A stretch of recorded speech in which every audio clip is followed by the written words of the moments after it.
बिकरू कांड के विकास दुबे का भूत एक बार फिर सिर चढ़ करके बोल रहा है। अतृप्त आत्माएं प्रेत होती हैं। तमाम लोग मारे गए, विकास दुबे भी मारा गया। दुर्दांत अपराधी था, तमाम नेताओं का चहेता था और कोई दल बाकी नहीं था जिसके नेताओं से उसके संबंध न रहे हों। कैसे मारा गया यह आपको पता है। 5 साल पहले की घटना है, 2020 में 2/3 जुलाई की रात बिकरू गांव में, कानपुर देहात का चौबेपुर थाना जहां गोलीबारी हुई थी। कई थाने की पुलिस डीएसपी देवेंद्र मिश्रा के नेतृत्व में गई थी विकास दुबे को पकड़ने। फिर गोलियां चली आमने सामने।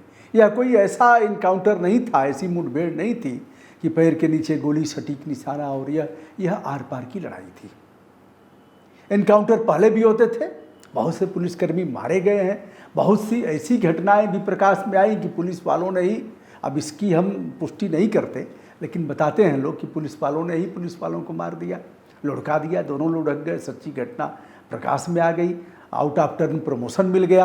अब इस मामले में 7 पुलिसकर्मी डीएसपी देवेंद्र मिश्रा इसमें मारे गए जो सिपाही से हुए थे, और फिर जिन्हें लंगड़ा लंगड़ा कहता था विकास दुबे, शेष उनको लेकर के 7 पुलिसकर्मी मारे गए और 1 ग्रामीण मारा गया। जो लोग मारे गए उसमें शहीद उप निरीक्षक अनूप कुमार सिंह, एसआई कुलदीप, महेश यादव इत्यादि इत्यादि यह लोग शहीद हुए थे।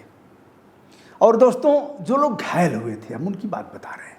अब विकास दुबे का भूत कैसे सिर चढ़ करके बोल रहा है। 5 साल बाद एक बार फिर से लोगों के जहन में विकास दुबे आ गया।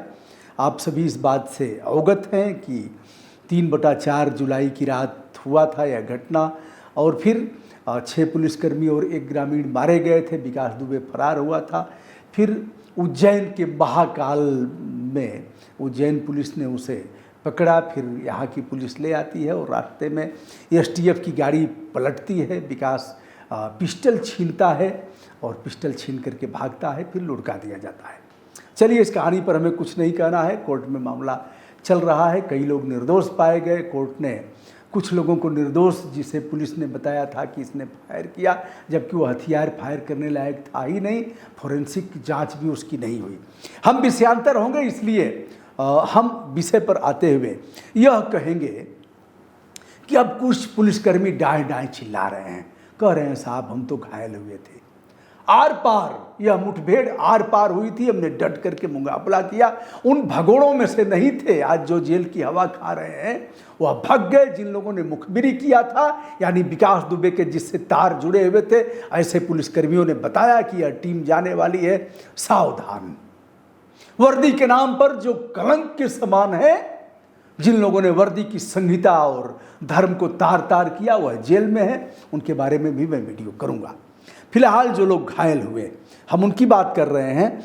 और घायल हुए यह लोग हॉस्पिटल में थे। इनका नाम है कौशलेंद्र प्रताप सिंह, यह उप निरीक्षक यानी एसआई, पीतल की धातु के 2 स्टार जिन्हें दरोगा कहते हैं, सुधाकर पांडे, अजय कुमार कश्यप या प्रधान आरक्षी रहे हैं, अजय सिंह सिंघर जो आरक्षी, और शिवमूर्त निषाद, यह लोग हैं। अब इन लोगों पर क्या हुआ? गोली लगी, हॉस्पिटल में भर्ती हुए, आईसीयू से लेकर के मतलब सघन चिकित्सा कक्ष में भी यह लोग रहे। अब इनको पुलिस विभाग 5 लाख रुपया प्रदेश मुख्यालय से जारी होता है कि अच्छा इलाज कराओ, हमारे वर्दीधारी हैं और मुठभेड़ में घायल हुए हैं, आमना सामना हुआ है, इलाज कराओ। सबने भगवान से प्रार्थना किया कि यह जल्दी स्वस्थ हो जाए। स्वस्थ हो भी गए और 1.5 लाख रुपए पुलिस अधीक्षक कानपुर देहात की तरफ से जारी किए जाते हैं, यानी 6.5 लाख रुपए जारी हुए और फिर इनका इलाज हुआ। बाद में स्वस्थ होकर के ये लोग अपने अपने ड्यूटी पर आ गए, वहाँ से ट्रांसफ़र हो गया। अब कोई कानपुर देहात में नहीं है। लेकिन अब पुलिस मुख्यालय की तरफ से एक पत्र जाता है इनको, और पत्र में बताया जाता है कि जो पैसा जिसका इलाज हुआ है ना, वो फोकट में हम नहीं दिए हैं, वो पैसा वापस करो। कई बार कहा गया, उसके बाद भी वापस नहीं हो रहा है, पैसे वापस कराइए। यह पत्र जाता है कानपुर कमिश्नरेट में, यानी पुलिस मुख्यालय लखनऊ से। कानपुर कमिश्नरेट उसके बाद उस पत्र को जारी करता है और इन लोगों को पत्र भेजता है कि यदि 6.5 लाख रुपए जो आप सभी पर इलाज में खर्च किए गए हैं, तत्काल आप उस पैसे को जमा नहीं करते हैं तो जीवन रक्षक निधि से यह पैसा दिया गया था। जीवन रक्षक निधि, चोर काहे बनते हैं पुलिस वाले? कई मामले हैं। 3 डीजीपी को मैं राज्य सूचना आयोग में ले गया हूं, ऐसे नहीं बोलता हूं। एसी शर्मा, विक्रम सिंह, बुआ सिंह, इन लोगों को ले गया हूं राज्य सूचना आयोग में, और किस तरह से पुलिस प्रशासन को भ्रष्टाचारी बनाता है हमारा शासन और प्रशासन, इस पर भी चर्चा होनी चाहिए। ट्रक से वसूली करते हुए पुलिसकर्मियों पर आवाज उठेगी। यह पैसा दिखता है, लेकिन कोई यह नहीं जानता कि वर्दी का पैसा कितना मिलता है। साइकिल अलाउंस 150 रुपया। साइकिल चला करके अब तो अपराधी को पकड़ेंगे ना, अलग से चर्चा हो जाएगी। पोस्टमार्टम कराएंगे लावारिस लाशों का, तो उस दाह संस्कार का कितना मिलता है, कब बरामद होता है। एसपी के नाक के नीचे तमाम पुलिस कप्तानों को इंगित करते हुए डीआईजी, आईजी, एडीजीपी और डीजीपी को संबोधित करते हुए बात कर रहा हूं कि उनके मेडिकल का पैसा, जिन्होंने अपनी पत्नी का इलाज कराया, अपना इलाज कराया, पता कर लेना कितने दिन बाद और कैसे मिलता है। आपका जो बड़ा बाबू बैठा है ना, जब तक उत्कोच नहीं लेगा तब तक वह पैसा बरामद नहीं होगा। खूब लड़ाई लड़ा हूँ तबीयत से। डीजीपी ने जांच करवाया कि वजह क्या है कि आदमी ऐसे कोई पुलिस में है क्या इसके घर। हमारी फंडामेंटल ड्यूटी है डीजीपी साहब ना। अब विषयांतर हम ना हो, इसलिए कहना चाहेंगे कि 6.5 लाख रुपए की वसूली, और यह भी कहा गया है कि यदि यह पैसा यह लोग जमा नहीं करते हैं, जीवन रक्षक निधि से इलाज हेतु जिनको दिया गया है, 1.5 लाख पुलिस कप्तान ने दिया है और 5 लाख पुलिस मुख्यालय लखनऊ ने दिया है, यह पैसा अगर जमा नहीं करते हैं तो हर महीने आपके वेतन से 20% काटा जाएगा। रिकवरी होगी, चढ़ करके रिकवरी की जाएगी। अब बेचारे उनको क्या पता कि हम तो भैया लाठी गोली खाए हैं, घायल हुए, गोलियां लगी, गोलियां झेला, हॉस्पिटल में थे, किसी तरह से जान बची, और जिस पैसे से इलाज कराया वह पैसवा भी हमसे वसूलेंगे। बड़ा दुखद पक्ष है।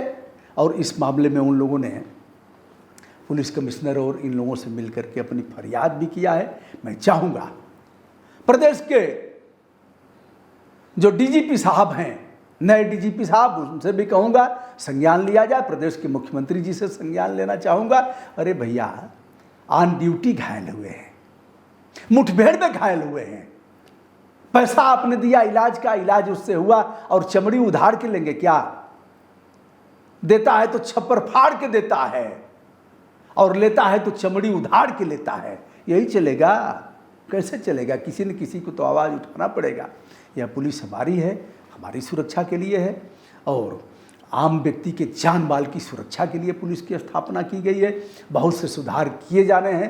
प्रकाश सिंह जी ने जो सुप्रीम कोर्ट तक लड़ाई लड़ा पुलिस रेगुलेशन एक्ट में परिवर्तन के लिए, और जो अंग्रेज़ों के ज़माने की पुलिस है उसमें सुधार कैसे हो, कोई कर नहीं रहा है। पूरे देश में मामले लटके हुए हैं। मैंने भी उस पर लड़ाई लड़ा अपने मोटे मोटे दिमाग से, लेकिन कोई सुन नहीं रहा है। अब दोस्तों, यह मामला था तो जिनके इलाज हुए हैं, जिन पुलिसकर्मियों के कौशलेंद्र प्रताप सिंह, आरक्षी शिवमूर्त निषाद, अजय सिंह सिंहर जो प्रधान आरक्षी हैं, अजय कुमार कश्यप, सुधाकर पांडे और कौशलेंद्र प्रताप सिंह जो उप निरीक्षक हैं, इनकी लड़ाई आज लड़ रहा हूँ। और खबरदार जो ऐसा किया, वसूली अगर आपने नोटिस जारी किया है तो खेद प्रकाश करते हुए नोटिस वापस लीजिए। दोस्तों, मैं हूं ब्रजभूषण दुबे। बिकरू कांड जहां एक बार फिर से ताज़ा हो गया है, और बिकरू कांड जो चौबेपुर थाना अंतर्गत मामला था विकास दुबे का, उसका भूत एक बार फिर सिर चढ़ करके बोलने लगा है। तो दोस्तों, आपने हमारी बातें ध्यान से सुना। आपके कमेंट संपूर्ण आदर के साथ हम निवेदित करते हैं। आप हमारा हौसला भी बढ़ाएंगे, और हमसे कभी कहीं कोई चूक हुई है तो हमारा मार्गदर्शन भी करेंगे। सादर नमस्कार, बहुत बहुत धन्यवाद देश विदेश से जुड़े हुए तमाम आदरणीय मित्रों को।